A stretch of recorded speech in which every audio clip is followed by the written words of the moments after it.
Assalamualaikum warahmatullahi wabarakatuh.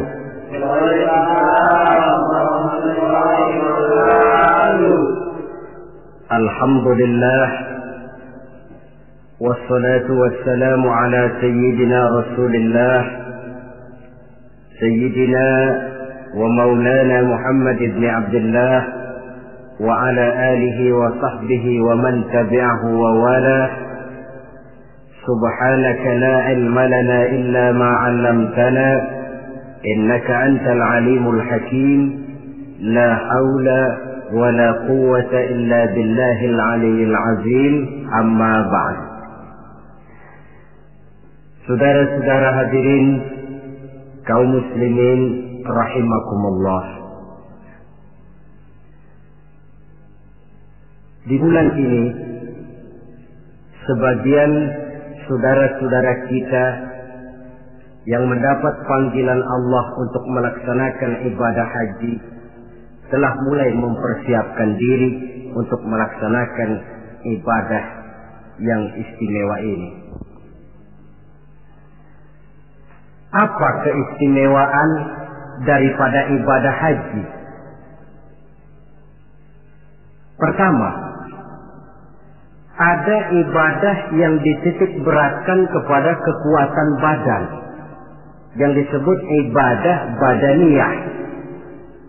Misalnya puasa atau sholat.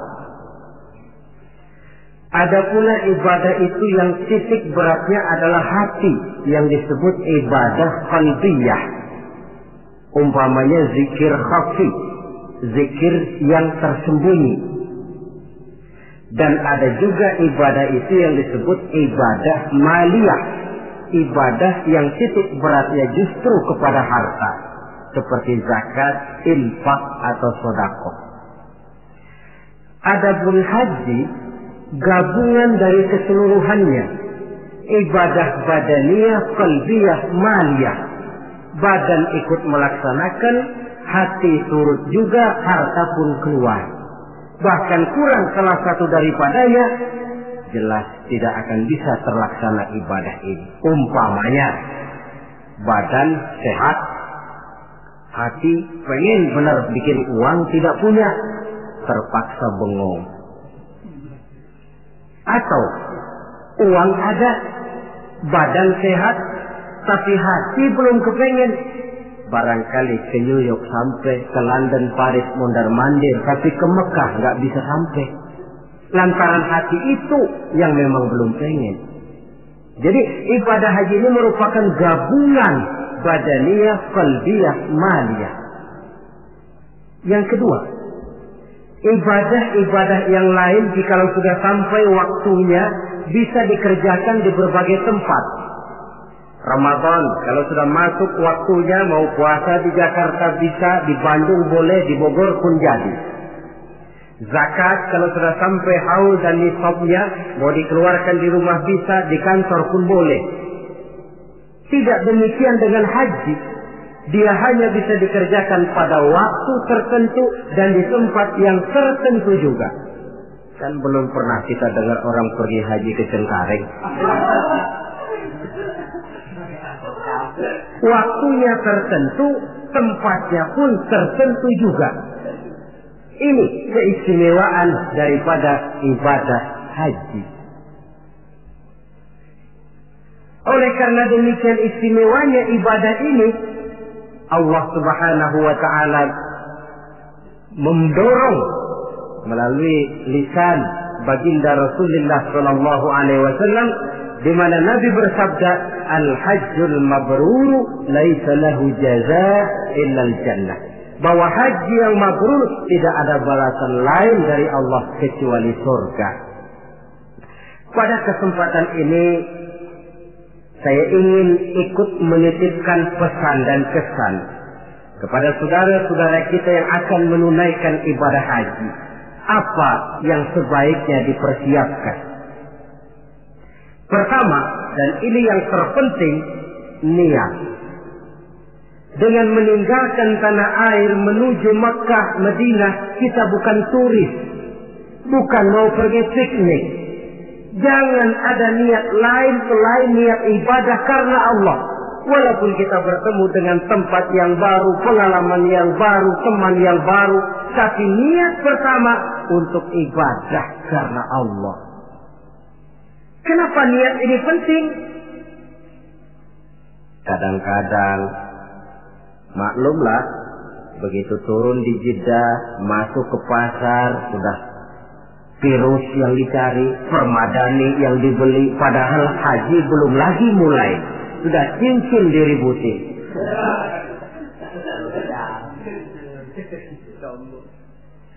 Nah, kalau niat kuat, maka dalam pelaksanaan ibadah haji nanti, jangankan bertemu dengan yang enak, bertemu dengan yang tidak enak pun akan jadi enak. Sebab apa? Maaflah saudara, kalau mau dicari kenikmatan biologis dalam ibadah haji hampir tidak ada. Tapi kenapa orang mau? Uangnya minimal 4 juta keluar, rumah dia tinggalkan, anak yang masih kecil dia tinggalkan, karena famili handai solan keluarga ditinggalkan, melintasi samudera melalui berbagai negara, sampai dia di Makkah sana berdesakan dengan jutaan manusia, tidur tidak teratur, manusianya kadang-kadang kasar, iklimnya pun buah. Tapi saya belum pernah dengar ada pergi haji. Tidak pernah pulang haji lalu ditanya, Pak Haji bagaimana di Mekah? Buat taubat lagi-lagi. Belum pernah ada. Belum pernah ada. Malahan yang sering kita dengar, bagaimana Pak Haji? Ya Allah Ustaz, pada waktu saya melakukan tawaf wida, mengucapkan selamat tinggal kepada Ka'bah, akan kembali ke kampung halaman dengan air mata berurai membasahi pipi tanpa terasa. Dikala itu batin saya menjerit, ya Allah, kapan saya bisa kembali kemari lagi? Pulang saja belum, sudah mikirin mau kembali. Apa yang dirasakan? Kebahagiaan batin karena niat kuat lantaran bisa menjawab panggilan Allah. Kalau hati bahagia, batin bahagia, penderitaan badan tidak terasa.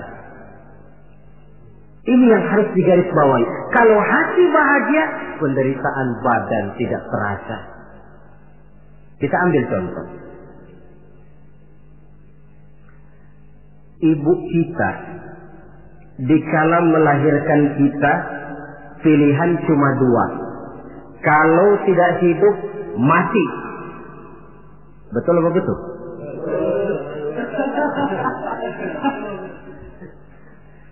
Di tengah kesakitan, penderitaan, dan kepedihan dia lahirkan anaknya dengan untayan air mata. Begitu anak lahir dengan selamat, di tengah kepedihan tiada tara, si ibu senyum. Alhamdulillah, anak saya lahir dengan selamat. Sakit, pedih, menderita, tapi kalah oleh kebahagiaan hati melihat anaknya lahir dengan selamat. Kan gak ada ibu begitu anaknya lahir lalu ditunjuk, gara-gara kamu sialan. Gak ada.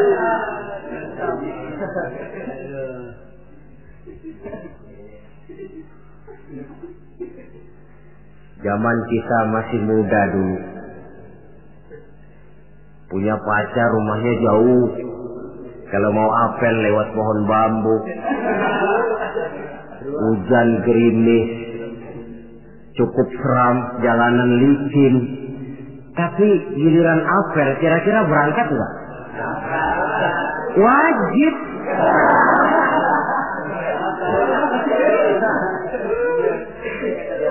Hilang rasanya itu jauh. Tidak seram lewat pohon bambu, gerimis malah menambah keindahan. Kenapa? Lantaran hati bahagia. Kalau hati sudah bahagia, penderitaan badan tidak terasa. Itulah pentingnya niat. Kalau memang niat lemah, yang dekat pun terasa jauh. Tapi kalau niat kuat, yang jauh akan terasa menjadi dekat. Dan oleh karena niat kuat, Allah akan memberikan jalan. Yakinlah itu. Saudara, ketika saya melaksanakan ibadah haji, Saya bikin haji ifrat, masuk Mekah itu orang sudah berkumpul di Mekah. Tapi saya memang punya niat kuat, bagaimanapun di dalam tawaf saya harus bisa mencium Hajarul Aswad. Padahal manusia jutaan, saya tawaf berdesak-desakan dengan jutaan orang. Niat kuat, saya harus bisa mencium Hajar Aswad. Apa yang terjadi? Sedang enak-enak saya tawaf, diseruduk orang Afrika yang tinggi gede. Diseruduk mental saya. Apa yang terjadi? Saya mental jatuh pas di depan Hajar Aswad. Orang Jawa bilang njilala. Njilala, kok ada jalannya?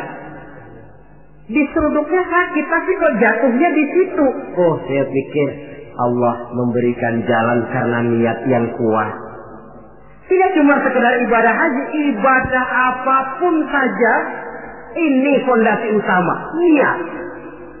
Jika sudah rapuh niat, nilai ibadah tidak akan sampai kepada tingkat kesempurnaannya. Apalagi untuk melaksanakan ibadah haji ini. Jangan sampai ada niat, di Mekah nanti belanja jam tangan lebih murah. Atau nanti kalau sudah pulang kepengen pakai peci putih dipanggil Pak Haji, lalu siapa yang lewat cium tangan sama saya. Niat ibadah karena Allah.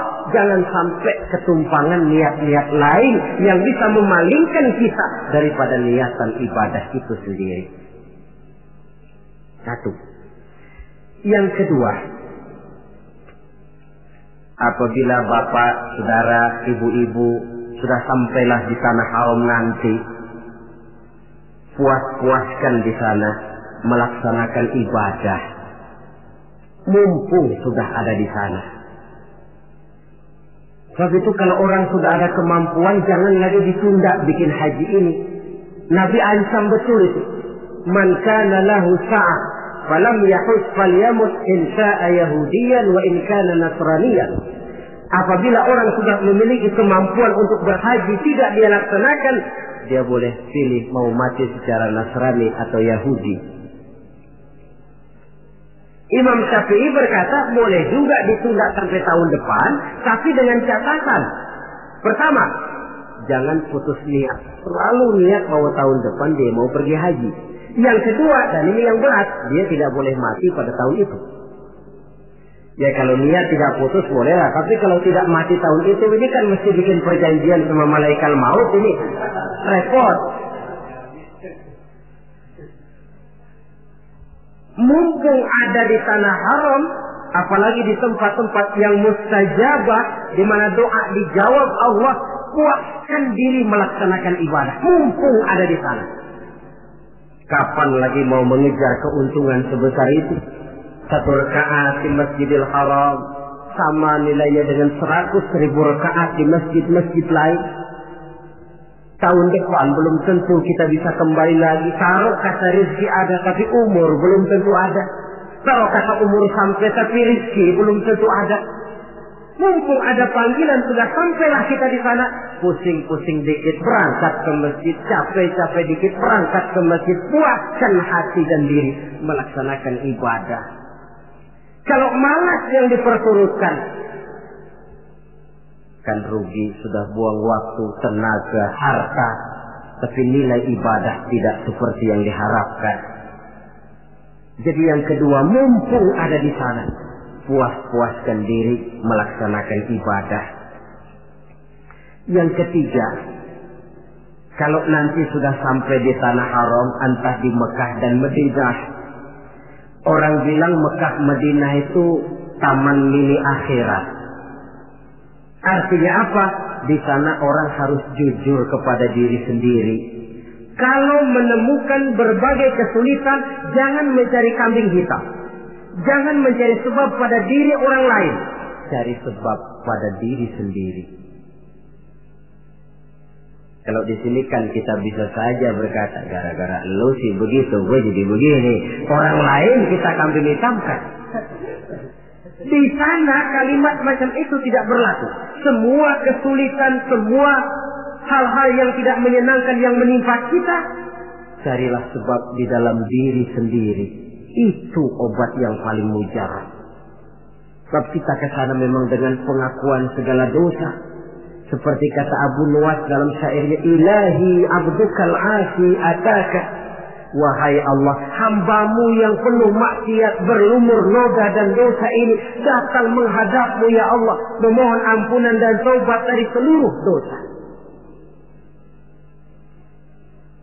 Kata perbuatan yang tidak terkontrol akan mendatangkan kesulitan dan obatnya tidak lain taubat. Saya punya seorang teman. Dia di sini nggak pernah kemana-mana. Begitu masuk Mekah jalan-jalan melulu. Temennya kasih tahu, jangan jalan-jalan melulu, nanti susah dicari kalau ada perlu. Nepuk dada.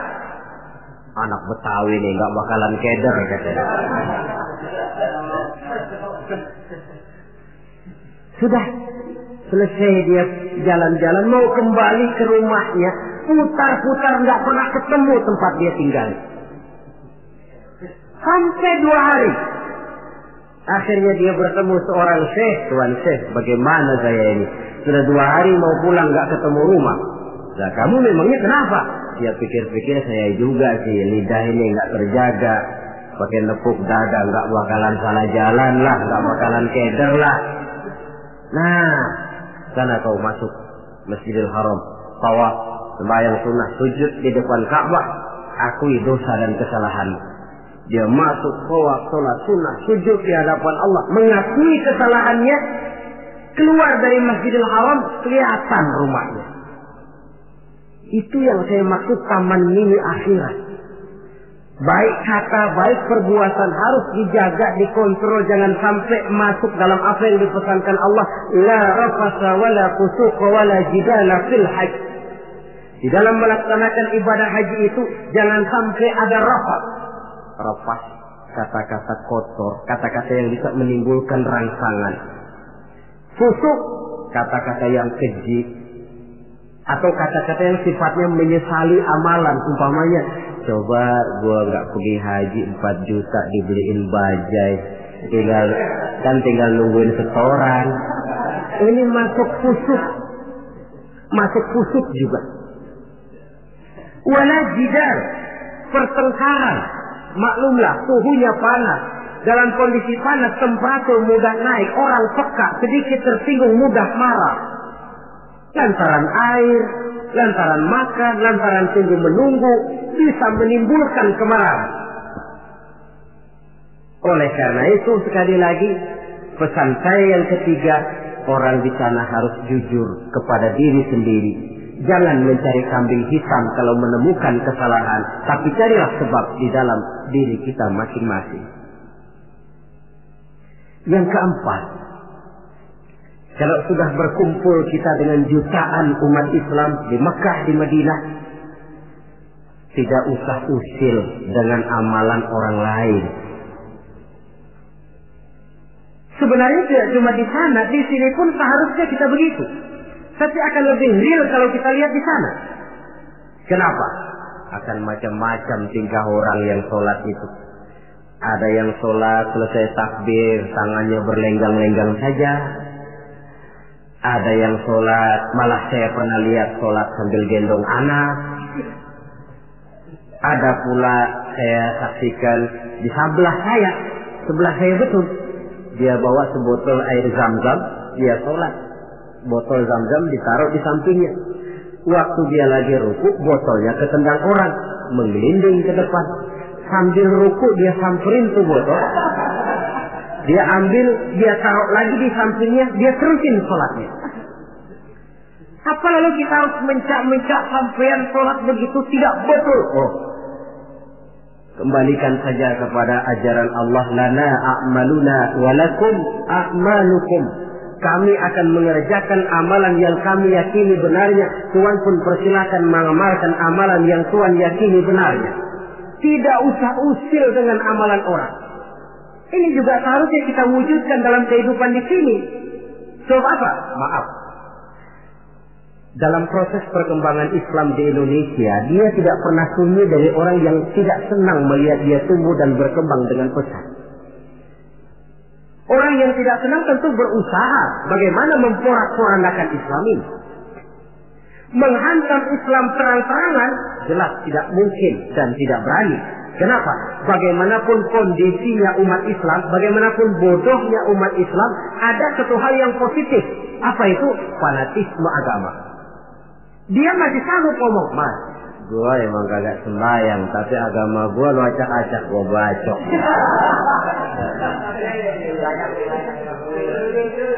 Dari segi fanatisme positif itu positif. Maka orang pun lalu tidak berani menghantam Islam dengan membuka front secara terbuka. Mau menghantam Islam, mereka belajar dari Van der Plas, dari Dr. Gronya, masuk ke tengah-tengah umat Islam. Kalau perlu pakai peci, perlu pakai sorban, nggak bisa assalamualaikum, latihan assalamualaikum. Bikinin kalau perlu merek Islam, yang mereknya Islam, tapi tujuannya bikin kacau dalam Islam. Lihatlah Islam sejati, Islam murni, paling akhir Islam jamaah, lebih akhir lagi Islam ingkar sunnah. Mereknya Islam. Tapi ini kalau sudah mengkafirkan orang yang tidak sepaham dengan dia, kan sudah mulai menimbulkan benih kekacauan. Kalau cara ini dirasakan tidak berhasil, diputar lagu lama. Apa lagu lama itu? Lagu khilafiyah. Satu pakai usolid, satu tidak, bisa RT. Satu kunut, satu tidak, bisa kampung. Satu Jumat azan sekali, satu 2 kali, bikin masjid lagi. Bukankah akan lebih baik mencari titik persamaan daripada sekedar memperbesar pola perbedaan?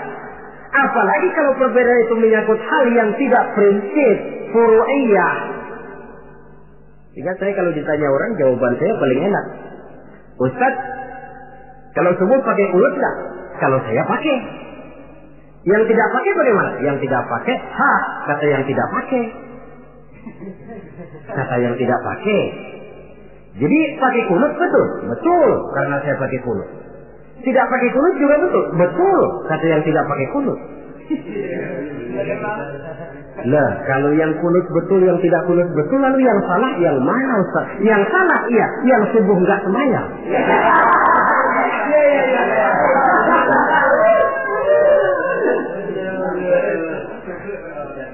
Daripada ribut kita mempertengkarkan kunut, kan lebih baik membicarakan bagaimana teman-teman kita yang belum subuh supaya sholat subuh. Proyek garapannya ada, sasarannya jelas. Hal-hal yang menyangkut khilafiyah semacam ini sampai kiamat tidak akan pernah selesai. Sebaiknya memang tidak usah usil dengan amalan orang, dan ini dicontohkan benar di dalam pelaksanaan ibadah haji. Kita lihatlah mereka yang sholat dengan tingkah macam-macam, dengan pola macam-macam. Apa lalu kita harus ngotot mempertahankan cara ini tidak betul? Oh, terlalu riskan. Jadi bapak, saudara, ibu yang nanti di sana melihat pengalaman macam-macam, tidak usah usil dengan amalan orang. Mari kita amalkan apa yang kita yakini benarnya. Yang kelima, pesan saya kepada jamaah haji, ibadah haji itu ibadah yang berat. Oleh karena itu, orang melaksanakan haji itu harus bawa sabar yang sebanyak-banyaknya. Sabar yang tidak ada batasnya. Banyak kasus terjadi karena kurangnya kesabaran. Kadang-kadang sepasang suami istri, dia mau tawaf, kata suaminya, Bu, saya mau bikin tawaf sunnah. Kau tunggu saja di tiang sebelah sini, jangan kemana-mana. Istrinya setia nunggu di tiang itu. Padahal semua tiang di Masjidil Haram bentuknya hampir sama. Si suami pun tawaf berputar mengelilingi Ka'bah. Karena tawaf berputar, pada akhirnya selesai tawaf, istrinya ditaruh di tiang sebelah sini, dia cari di tiang sebelah sana. Mutar-mutar tidak ketemu. Setelah ketemu capek, muka sudah merah, keringat bercucuran, marah setengah mati si suami. Kau sudah saya bilang jangan jalan kemana-mana, masih jalan juga. Padahal istrinya mah nggak kemana-mana, dia yang keliru arah. kadang karena air, kadang karena makanan. Hal-hal yang sedikit menyebabkan kita peka, mudah sekali dengan watak marah. Dikala berpakaian ihram, sabar meninggalkan hal-hal yang menjadi pantangannya. Saya tidak bicarakan soal manasik, tata tertib pelaksanaan ibadah haji, karena manasik itu kalau diteorikan kelihatannya sulit, tapi kalau dipraktikkan nyatanya akan mudah. Saudara hadirin yang saya hormati, sabar itu kan tempatnya 3. Pertama, sabar dalam taat. Yang kedua, sabar di dalam meninggalkan maksiat. Yang ketiga, sabar pada waktu menghadapi musibah. Sabar dalam taat apa? Misalnya puasa. Biar lapar melilit perut, biar haus mencekik kerongkongan, kalau maghrib belum berbunyi jangan sentuh makanan. Sabar dalam taat. Begitu juga kita ketika terbungkus pakaian ihram, tidak boleh bercukur, tidak boleh menggunting kuku, tidak boleh membunuh binatang. Sabar di dalam taat. Yang kedua, sabar dalam meninggalkan maksiat. Umpamanya, kita tadinya penggemar minuman keras, taubat, meninggalkan minuman keras. Itu pun perlu kesabaran. Sebab apa? Orang macam-macam. Dia tahu kita bekas peminum, diledeklah kita. Yuk minum yuk. Alah, sekarang aja. Kemarin kan lo yang sukongin. Yang kemarin memerlukan kesabaran. Yang ketiga, sabar pada waktu menghadapi musibah, kesulitan. Apa konsepsi sabar yang hakiki dalam Islam? Sabar yang dijelaskan dalam Al-Quran ialah alladzina idza asabathum musibah qalu inna lillahi wa inna ilaihi raji'un. Orang yang sabar ialah orang yang apabila terkena suatu musibah kembali kepada prinsip dasar inna lillahi wa inna ilaihi raji'un. Kami berasal dari Allah dan kami akan kembali kepada Allah. Bukan cuma pengucapannya tapi penghayatannya. Kalau suatu saat kita terkena musibah, kembali kepada konsepsi dasar inna lillahi wa inna ilaihi raji'un. Kami berasal dari Allah dan kami akan kembali kepada Allah. Bukan cuma sekedar ucapannya, tapi penghayatan kepada kalimat itu. Misalnya apa? Kalau suatu saat kita kehilangan harta, kembali kepada inna lillah. Dulu pun ketika saya hadir ke alam ini saya tidak bawa harta. Kalau sekarang hilang, inna lillah wa inna ilaihi raji'un. Kalau suatu saat kita harus melepaskan pangkat dan jabatan yang kita cintai, kembali kepada konsep inna lillah. Dulu pun ketika lahir ke alam ini tidak ada pangkat dan jabatan yang saya bawa. Kita kadang-kadang dapat musibah, ditinggal mati, sedih, innalillahinya tidak mau berhenti dari mulutnya, tapi nangisnya pun juga tidak mau berhenti juga. Penghayatan kepada kalimat itu yang berkurang. Jadi jikalau sadarlah kita dari Allah kembali kepada Allah, dalam kata kita ini termasuk pangkat, jabatan, harta, semua yang kita miliki dari Allah berasal kepada Allah juga dia kembali. Artinya sudah punya satu fondasi menghadapi musibah. Sebab beratnya suatu pukulan akan terasa agak ringan kalau kita sudah siap, ketimbang kita tidak siap walaupun bobot pukulannya sama. Karena itu melaksanakan ibadah haji harus dilatar belakangi dengan kesabaran yang hampir tidak ada batasnya. Inilah pesan saya. Kemudian kesan-kesan yang kita dapatkan dari pelaksanaan ibadah haji, saudara. Pertama, dengan melaksanakan ibadah haji itu kita akan melihat langsung sumber tempat timbulnya agama. Melihat tempat di mana Rasulullah dilahirkan. Melihat tempat di mana wahyu pertama kali diturunkan. Melihat tempat medan terjadinya perang Badar, perang Uhud. Dari menyaksikan langsung tempat timbulnya agama, timbul at-tamalluk ad-diniyah. Rasa memiliki agama, sense of belonging. rasa kecintaan kepada agama dengan mengadakan analogi dan perbandingan.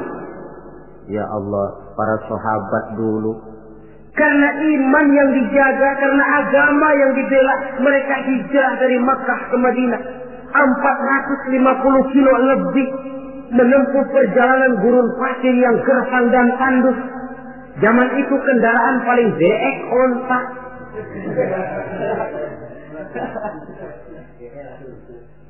Untuk menegakkan akidah, melaksanakan syariat, mereka harus perang.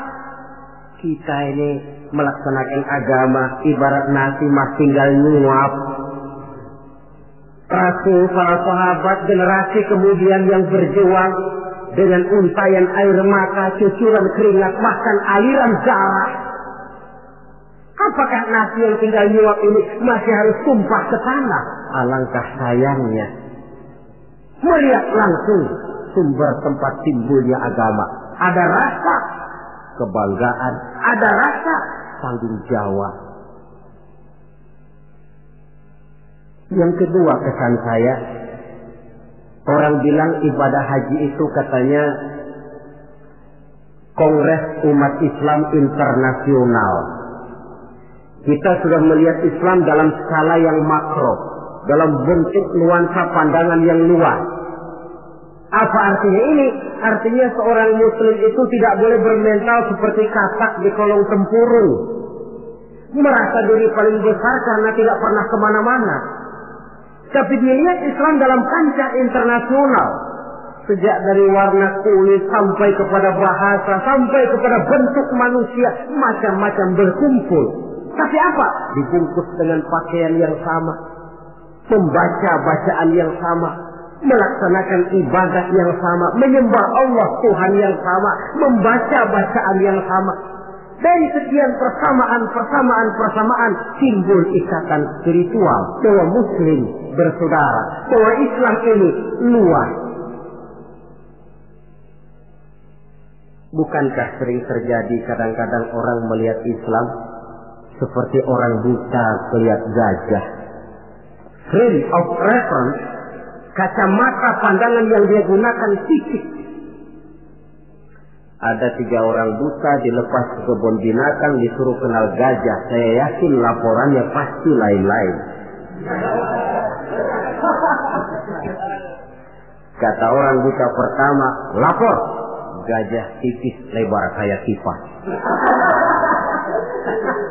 Kenapa? Karena yang dia pegang cuma kupingnya. Orang buta kedua tentu ngotot. Salah. Yang betul saya. Gajah gede tinggi kayak pohon kelapa. Sebab yang dia pegang kakinya. Orang buta ketiga ngotot. Dua-duanya salah, Pak. Yang paling betul mah saya.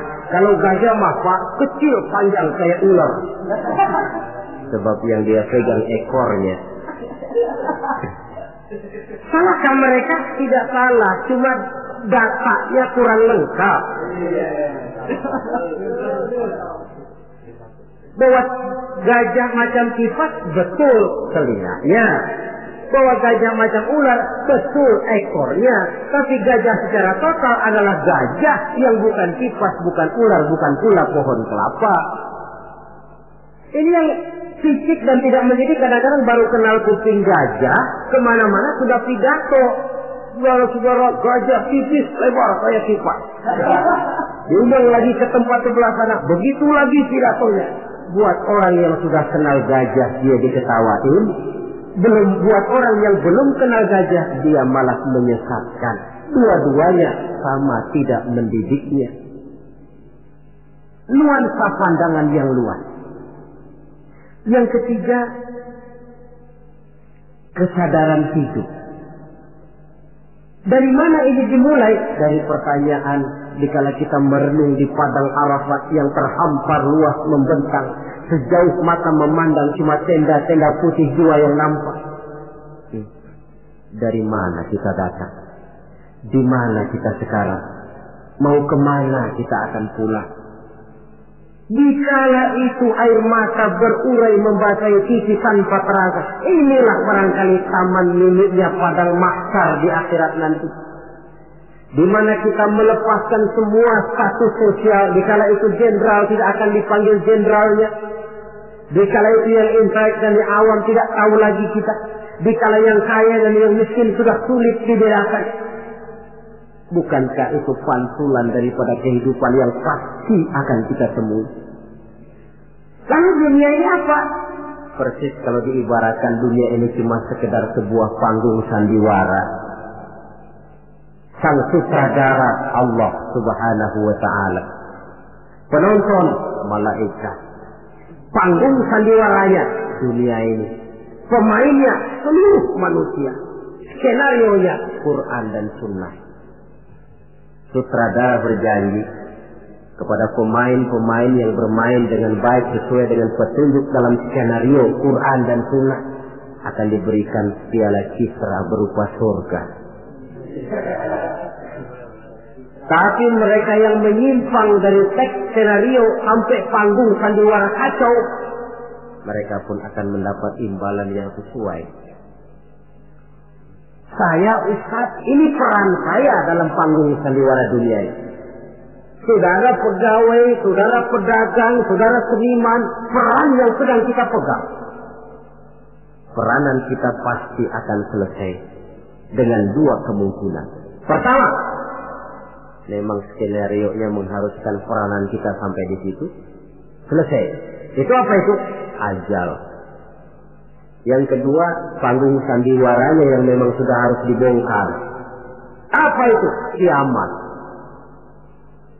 Jikalau panggung sandiwara ini sudah dibongkar, jikalau dalam teks memang peranan kita sudah habis sampai di situ, kembalilah kita kepada sang sutradara. Apalagi yang kita bawa? Kata Nabi, yutba'ul mayyitu salasah. Orang jikalau dia mati, selesai peranannya, yang mengantar ke kuburnya tiga. Ahluhu wa maluhu wa amaluhu. Hartanya, keluarganya, amalnya. Gantar dia ke kubur. Tapi yang dua pulang lagi. Siapa yang pulang lagi? Pertama ahluhu, keluarganya. Tidak seorang keluarganya yang bagaimana cintanya kepadanya yang mau ikut masuk ke dalam. Istrinya yang katanya sayang betul sama dia, yang waktu muda dulu pernah berjanji buat hidup semati di bawah pohon pete. Dengan senandung irama, dikala muda dia berkata, apalah artinya hidup ini tanpa engkau di sisiku, Bang. Hampa rasanya hidup ini. Tapi ketika suami masuk ke liang lahat, dia akan berkata, sampai sini saja Mas, saya ngantar emas. Saya rela Mas berangkat duluan. Temannya yang katanya sayang betul sama dia, waktu kuburnya diuruk paling keras injekin tanahnya. Mungkin ratusan mobil pelawat mengantar ke kubur, dilepas dengan pasukan kawal kehormatan, turun ke liang lahat dengan tembakan salvo 21 kali, 5 truk karangan bunga duka cita.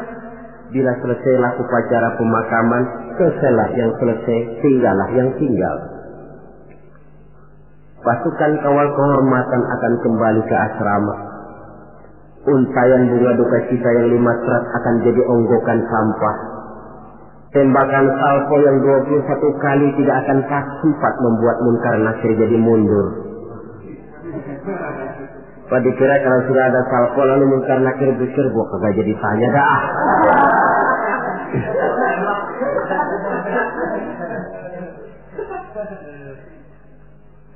Harta pun tidak ikut masuk ke dalam. Mobil cuma parkir di pelataran kubur. Yang setia menemani kita, the best friend, sampai masuk ke dalam itu tidak lain nilai amal yang kita kerjakan di dalam kehidupan ini. Maka hidup hakikatnya kesempatan untuk berbuat amal. Kata Allah, "Wallazi khalaqal mauta wal hayata liyabluwakum ayyukum ahsanu amala." Dialah Allah yang telah menciptakan hidup dan mati untuk menguji kamu, siapa di antara kamu yang paling banyak amal kebajikannya. Hidup adalah kesempatan berbuat baik. Nah, status sosial Di padang Arafat saja sudah tidak berlaku. Pernah terjadi seorang jenderal, dia sedang mencium Hajar Aswad karena terlalu lama kepalanya ditarik orang Baduy yang hitam itu. Dia marah mau dipukul si Baduy. Sabar Pak. Ini orang kurang ajar Ustaz. Saya kan jenderal. Saya belum pernah digitukan orang. Iya, jenderal kan di negara kita Pak. Di sini kan Ka'bah. Jenderal nggak laku di sini. Di sini ini kita harus jujur kepada diri sendiri. Kalau kepala kita diangkat orang, barangkali kita di sana sering ngeplakin kepala orang. Oh ya, terbuka saja. Memang kita kemarin ini mau membersihkan diri, ibarat baju.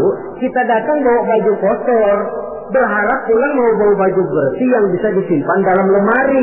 Tentu saja baju itu mesti dicuci. Dicuci artinya disabuni, digilas, dijemur, disetrika. Wajar menemui kesulitan-kesulitan untuk pemutihan pribadi yang telah dilumuri oleh dosa dan kesalahan. Saudara hadirin, luasnya nuansa pandangan menyebabkan kita tidak berpikir secara fisik, tapi mampu melihat persoalan dari sudutnya yang luas. Itu yang saya rasakan di dalam pelaksanaan ibadah haji. Karenanya saya pernah ke Bali, tapi tidak ada rasa kerinduan pengen ke Bali lagi. Saya pernah ke Jogja, ada orang cerita tentang Jogja, Borobudur, Parangtritis, rasanya kok biasa-biasa saja. Saya pernah ke Mekah, setiap kali orang cerita Ka'bah, tiap kali orang cerita Sa'i, tiap kali orang cerita wukuf, terbayang kembali semua itu, kerinduan untuk kembali lalu menggebu-gebu. Suatu kenikmatan yang tidak bisa dilukiskan dengan kata-kata. Hanya mereka yang sudah melaksanakan yang tahu semua itu.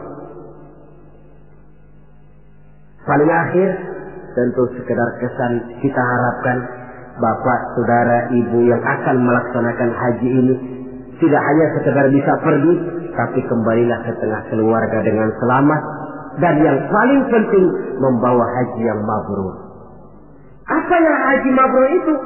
Ukuran hakikat haji mabrur itu wallahu a'lam. Allah saja yang maha tahu. Tapi kita bisa lihat zahirnya. Bagaimana zahirnya? Apa kalau haji mabrur itu kemana-mana tidak pernah lepas peci putih? Mungkin. Apa harus selalu pakai gamis? Mungkin. Tapi itu sekedar kulit.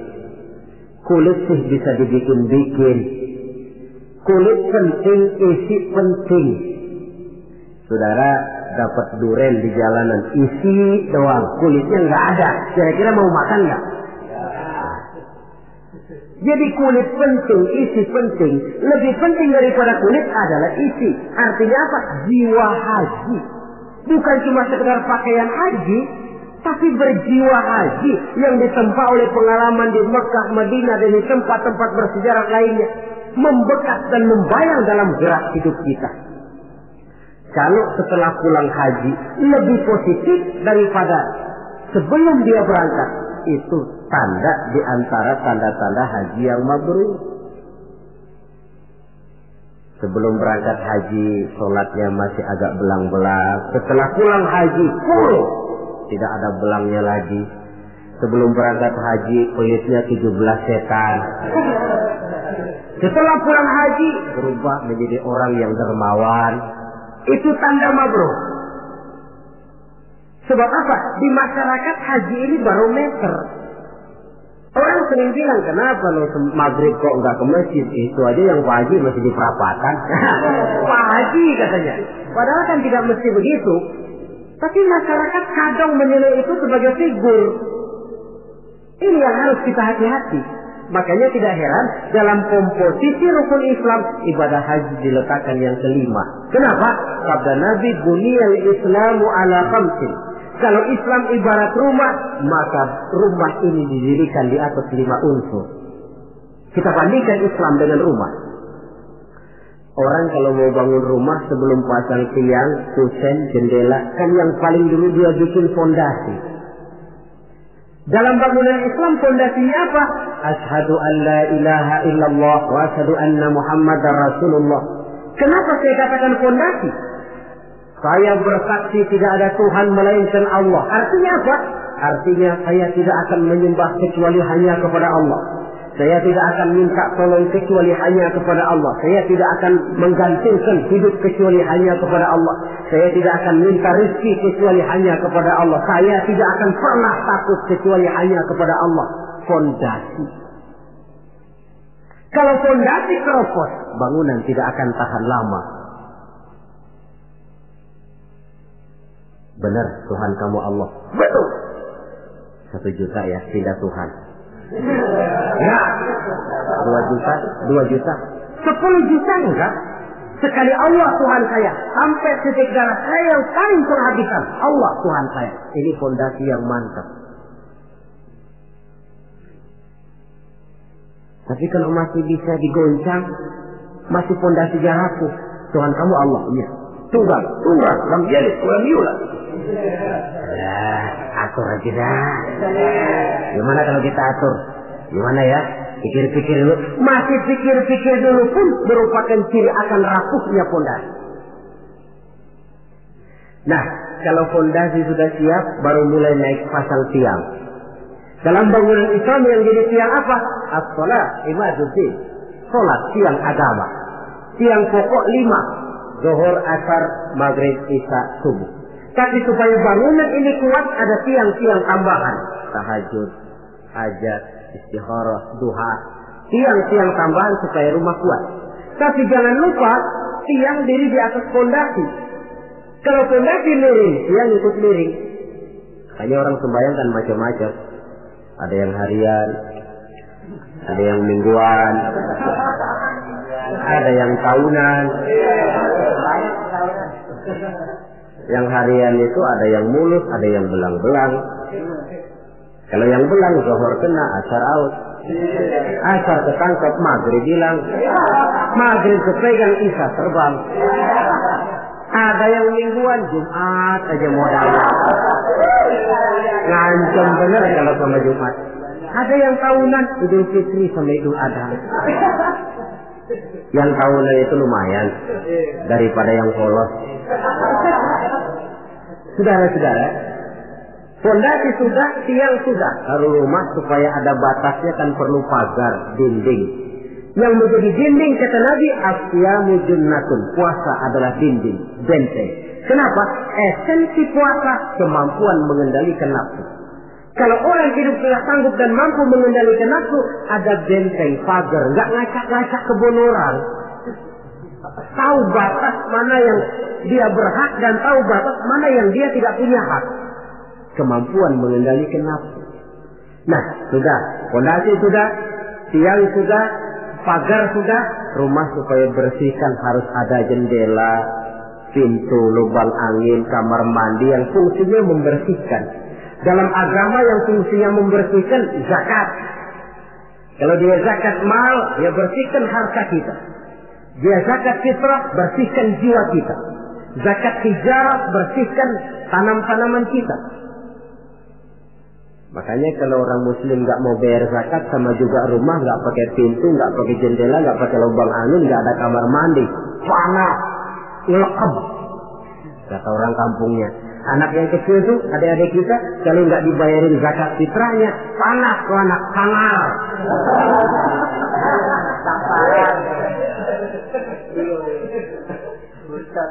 Nah, lalu kalau sudah alat-alat pembersih sudah, mulai naik kap di atas, tinggi, kapnya putih, haji.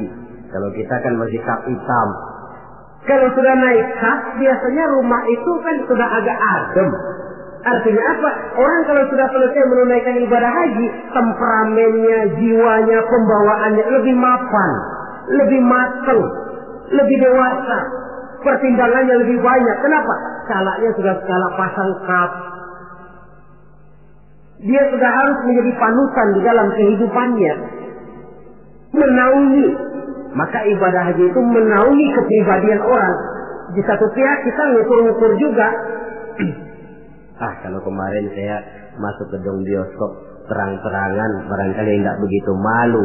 Sekarang kan sudah haji, cukup sewa video aja dah, setel di rumah umpamanya. Dari segi memelihara kepribadian, dia sudah merupakan satu benteng. Apalagi untuk hal-hal yang merupakan aib, hal-hal yang akan menghancurkan martabat dan ketinggian orang itu sendiri. Ibadah haji lebih menaungi kepribadian seseorang. Oleh karena itu, sangat dianjurkan mereka yang sudah memiliki kemampuan untuk sampai ke sana, janganlah ditunda sampai tahun berikutnya. Orang berkata, Ustaz, saya belum bisa baca apa-apa, bagaimana? Berangkat. Soal di sana nanti membaca, kalau ada mutawif, ada yang muzawir. Tawaf kita bisa membaca bukunya, paling kurang ada pembimbingnya. Daripada nunggu hafal semua, saya kira Ustaz juga jarang yang hafal bacaan-bacaan itu. Iya, kalau masih hidup. Tapi kalau sudah keburu mati, itu belum sempat hafal.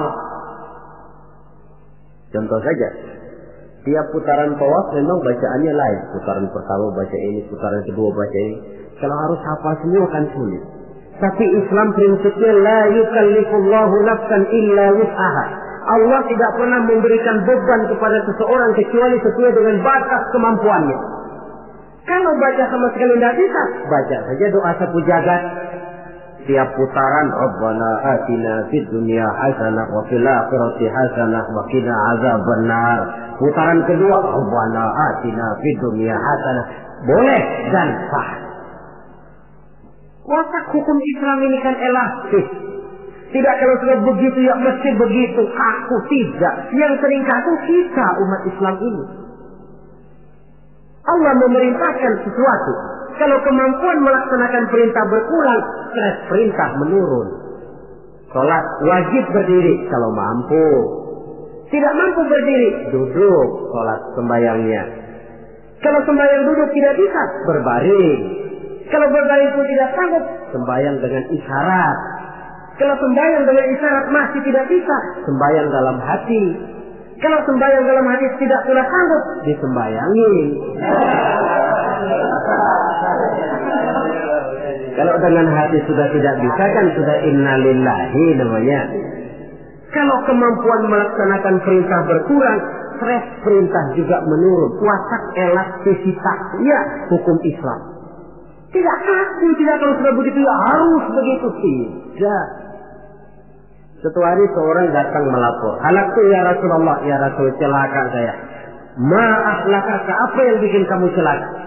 Waqa'tu ala imra'ati fi Ramadan. Saya lagi puasa Ramadan, saya enggak tahan ya Rasul. Lalu saya nyelonong sama istri saya siang-siang. Nyelonong bagaimana? Ya nyelonong. Rupanya pengantin baru, tapi jujur, salah ngaku. Ya sudah, kalau memang begitu bayar dendanya. Apa ya Rasul? Bebaskan budak. Waduh, saya tidak punya budak ya Rasul. Betul. Kau puasa 2 bulan berturut-turut, tidak boleh diselang-seling. Enggak kuat ya Rasul. Enggak kuat. Betul. Yang sebulan aja nyelonong, apalagi yang 2 bulan. 2 kali nyelonong. Saya enggak kuat ya Rasul. Tidak kuat.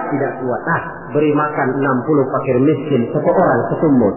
Ya Rasul. Apalagi jangan memberi makan 60 fakir miskin. Istri saya di rumah sehari masak, 3 hari libur. Saya orang susah ya Rasul. Lagian saya pikir ya orang kebangetan juga. Sudah melarat sama larangan kok berani gitu. Akhirnya Rasul masuk ke dalam kamar, keluar kembali membawa sekeranjang kecil kurma. Kalau kau sudah punya apa-apa, nih bawa pulang, sedekahkan kepada orang-orang miskin di kampungmu. Ya Rasulullah, apa lagi? Di kampung saya itu yang paling miskin saya. Ya Allah. Rasul tersenyum, ya sudah bawa pulang kasih makan anak istrimu di rumah. Sudah melanggar larangan, dapat kurma lagi. Elastis. Tidak, kalau sudah begitu ya mesti begitu. Tidak. La yukallifullahu nafsan illa wus'aha. Dalam ayat lain, yuridullahu bikumul yusra wa la yuridu bikumul usra. Allah menginginkan kemudahan kepadamu dan sama sekali Allah tidak menginginkan kesulitan bagi kamu. Dalam surah Thaha lebih jelas lagi, ma anzalna 'alaikal qur'ana litashqa illa tadhkiratan liman yakhsha. Kami tidak turunkan Quran ini untuk bikin sulit hidup kamu, tidak. Ini cuma peringatan bagi orang-orang yang takut kepada Allah. Quran, Islam, syariat yang dibawa Rasul tidak untuk menyulitkan manusia, tetapi justru untuk peringatan dan membawa manusia kepada kebahagiaan sejak dari dunia ini sampai ke akhirat nanti. Oleh karena itu, tidak lain tentunya kita ikut mendoakan. Mudah-mudahan saudara-saudara kita yang tahun ini melaksanakan ibadah haji, semoga mereka selamat pulang perginya, kembali ke tengah-tengah keluarganya dengan membawa haji yang mabrur. Dan kita pun yang tahun ini belum beroleh panggilan, mudah-mudahan tahun depan atau tahun-tahun berikutnya dipanggil Allah, supaya kita juga bisa merasakan nikmatnya ibadah di Masjidil Haram, di Masjidil Nabawi, dan di tempat-tempat yang mustajabah lainnya. Sekianlah saudara-saudara pertemuan kita pada saat ini. Mudah-mudahan ada manfaatnya. Terima kasih banyak atas segala perhatian. Mohon maaf atas segala kekurangan. Maklumlah ibarat kata pepatah, wa qad yurja li jarhi sayfi bur'un wa la bur'u lima jarahal lisan. Kalau pedang lukai tubuh, masih kan ada harapan sembuh. Kalau lidah lukai hati, kemana obat hendak dicari. Untuk itu saya mohon maaf. Usikum wa nafsi bitaqwallah. Aqulu qawli hadza fa astaghfirullahal azim li wa lakum. Wassalamu alaikum warahmatullahi wabarakatuh.